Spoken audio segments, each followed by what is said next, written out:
جس کے حوالے سے بڑے بڑے شرکی عقائد بھی فتوحات مکیہ کے اندر موجود ہیں،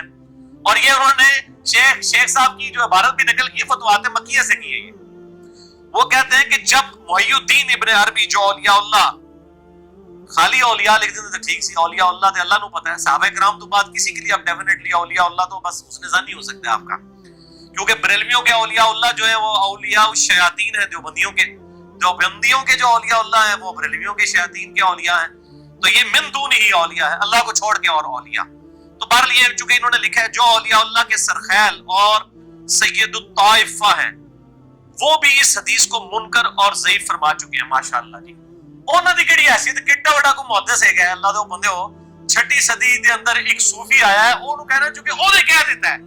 یعنی گویا کہ امام بخاری امام مسلم نے کہہ دیا، گویا کہ وہ ضعیف فرما چکے ہیں، گویا علماء اور اولیاء کا ان روایات کے ترک پر اتفاق ہو گیا۔ وہ کہتے ہیں لو جی اے مجمع البحرین ہو گیا، جس طرح سے کہتے ہیں نا سنی شیعہ کا اتفاق ہو گیا، وہ کہتے ہیں دیکھو جی علماء کا بھی اتفاق ہو گیا، یعنی امام مالک امام حنیفہ، کیونکہ ان کو اولیاء نہیں وہ مانتے، وہ علماء ہی کہیں گے، وہ ان کے تو اولیاء تو اس قسم کے لوگ ہوں گے نا جو ان الحق کے یا وہ وحدت الوجود کی رانگ انٹرپریٹیشن کو صحیح سمجھتے ہو، تو کہتے ہیں وہ اس پہ علماء اور اولیاء کا ان روایات کے ترک پر اتفاق معلوم ہو رہا ہے، جو اس کے استحباب کی بجائے کراہیت کا قرینہ ہے۔ واللہ اعلم۔ شکر ہے اینڈ تے واللہ اعلم کہ اللہ بہتر جانتا ہے۔ بالکل جی اللہ تعالیٰ بہتر جانتا ہے کہ تسی کوڑ مارے ہیں، بالکل کوڑ مارے ہیں جی، بالکل اللہ بہتر جانتا ہے۔ یہ جناب میں نے جو ہے اس کا پوسٹ مارٹم کر دیا، باقی جو ہے وہ کسی کو کھول کے تو کوئی چیز نہیں پلائی جا سکتی، ہم صرف دلائل کے ساتھ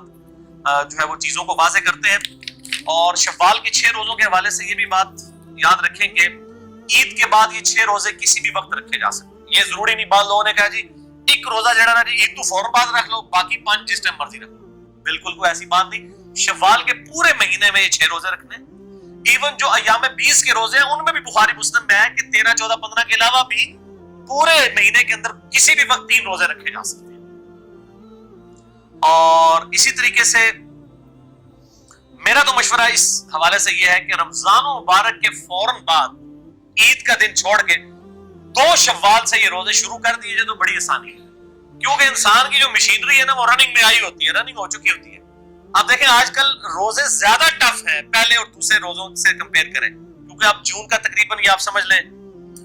مڈ اینڈ ہو چکا ہے، آج 21 جون ہے، کل سب سے لمبا دن ہے 22 جون سال کا، لیکن آپ دیکھیں کہ آپ کو بالکل یعنی فیل ہی نہیں ہوتا۔ 21 رمضان مبارک ہے، جون کی تو آج 17 ہے، کل 18 جون ہے، تو 22 رمضان مبارک بنے گا، آپ کو فیل ہی نہیں ہوتا، حالانکہ شروع کے 2-4 روزے انسان کو لگ پتا جاتا ہے،